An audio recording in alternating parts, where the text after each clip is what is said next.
नमस्कार दोस्तों, सभी गवाहों और सबूतों को मद्देनजर रखते हुए अदालत में सीजीआई ने जो फटकार लगाया है दोस्तों, जो फटकार लगाया है, सीजीआई का जवाब नहीं, कोई तोड़ नहीं। देश के सीजीआई अगर इसी ईमानदारी के साथ अपनी काम और अपनी निष्ठा के साथ उन अपराधियों की कमर और उन तमाम करप्ट लोगों की नौकरी पर बनाने वाली जो बात है दोस्तों, वो देखने सुनने को मिल रही है। सीजीआई डीवाई चंद्रचूड़ को सल्यूट है, क्योंकि वो हमारे देश के सीजीआई के तौर पर एक खड़े सोने की तरह चमकते हुए नजर आ रहे हैं। दोस्तों, एक बार फिर से सीजीआई डीवाई चंद्रचूड़ ने अपनी अदालत में उन तमाम लोगों की कमर तोड़ दी जिसने एक अपराधी को बचाने के लिए पूरा जोर लगा दिया। आज अपराधियों को बचाया जाता है दोस्तों। अपराधी अपराध करके फरार हो जाते हैं और फिर उनको बचाने के लिए पूरा सिस्टम लग जाता है। पूरी तरीके से कोशिश की जाती है कि अपराधी को बचा लिया जाए, सरकार का नाम ना आए, नाम खराब ना हो। आप सभी को पता है दोस्तों, कोलकाता रेप केस के बाद पूरे देश में गुस्सा जो है इस वक्त लोगों का फूटा पड़ा है। हर तरफ विरोध आंदोलन शुरू हुआ है। हर कोई आंदोलन और प्रोटेस्ट कर रहा है कि इस देश में बेटियां सुरक्षित नहीं है। और ये सच्चाई भी है दोस्तों कि इस देश की बेटियां सुरक्षित नहीं हैं। इस देश की महिलाएं सुरक्षित नहीं है। बड़े बड़े बोल बच्चन मंचों से बोल दिया जाता है, लेकिन हकीकत यही है कि इस देश में नारी का होना एक अभिशाप की तरह हो गया है। वो कहीं सुरक्षित नहीं है, ना अपने आसपास, ना सड़क पर, ना समाज में। हर तरफ गिद्ध जो है नोच खाने के लिए बैठे हुए हैं। और ऐसे अपराधियों को बचाने के लिए एक लंबा सिस्टम तैयार कर लिया जाता है। ये नहीं कि जो पीड़ित है, जो पीड़िता है, उनको न्याय दिलाने के लिए आगे आए। नहीं भैया, उनको बचाने के लिए लोग आगे आ जाते हैं। ऐसे समाज में इस देश की महिलाएं रह रही हैं और कुछ ने तो अपने प्राण भी त्याग दिए हैं। लेकिन अफसोस की बात, उनके जीवन का मूल्य हमारे देश के पुलिस प्रशासन हो या सिस्टम हो, उनको नज़र नहीं आता है।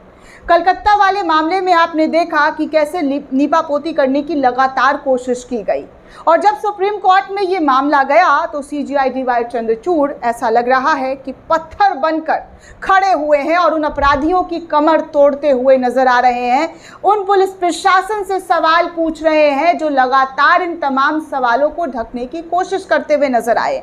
कलकत्ता हो या बिहार हो या पंजाब हो या हरियाणा हो या कोई भी जगह हो दोस्तों, जहां पर भी ऐसे अपराधियों को बचाने की कोशिश की जाती है, उनको छुपाने की कोशिश की जाती है, उन पर मेहरबानी दिखाने की कोशिश की जाती है, समझिए कि हमारे देश का सिस्टम कैसे काम करता है, किसके साथ खड़ा हुआ है।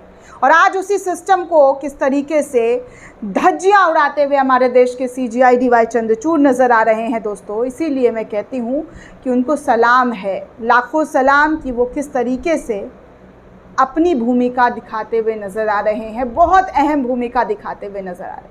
इसीलिए ज़रूरी है दोस्तों कि आप लोगों को भी ये खबर पता चले कि क्या हो रहा है इस पूरे मामले में, और सीजीआई किस तरीके से डट कर सवाल पूछ रहे हैं। एड़ी चोटी लगा दिया है उन तमाम हैवानों को जेल की सलाखों के पीछे पहुंचाने के लिए, क्योंकि सच को दबाया जा सकता है, छुपाया नहीं।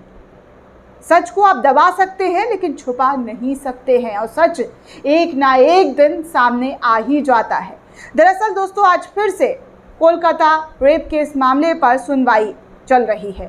23 तारीख का जो है तारीख मुकर्रर किया गया था, और इसी तारीख में आज जो है सुप्रीम कोर्ट के अंदर सीजीआई डीवाई चंद्रचूड़ साहब जो है अपना 22 तारीख, माफ़ कीजिए दोस्तों, 23 नहीं 22 तारीख को इस पर सुनवाई करते हुए नजर आए। और सुनवाई करते हुए सीबीआई ने कहा सबूतों से छेड़खानी हुई। सुप्रीम कोर्ट बोला 30 साल में ऐसी लापरवाही हमने नहीं देखी, पुलिस की भूमिका पर भी संदेह है उन्हें। कोलकाता के आरजी मेडिकल कॉलेज अस्पताल में 9 अगस्त को हुई ट्रेनी डॉक्टर के रेप मर्डर केस में आज सुप्रीम कोर्ट में फिर से सुनवाई हुई दोस्तों।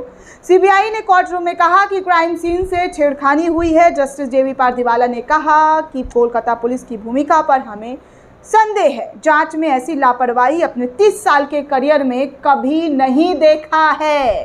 30 साल का करियर हमने इस कुर्सी पर बिता दिया है, कोर्ट में अदालत में रहकर, लेकिन ऐसी लापरवाही कभी नहीं देखी।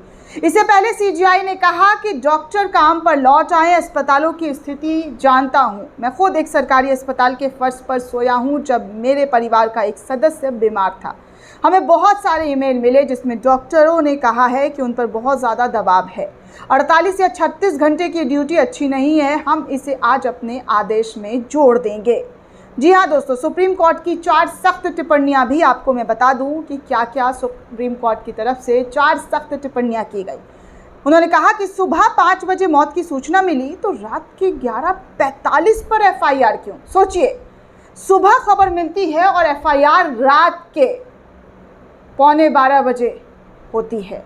इस देश का सिस्टम, इस देश का प्रशासन कैसे काम करता है ये आपके सामने है। सिर्फ एक ही, जी हाँ, एक ही टिप्पणी में सारे राज, सारे फास, सारे कर्मकांड जो हैं वो खुलते हुए नजर आ रहे हैं।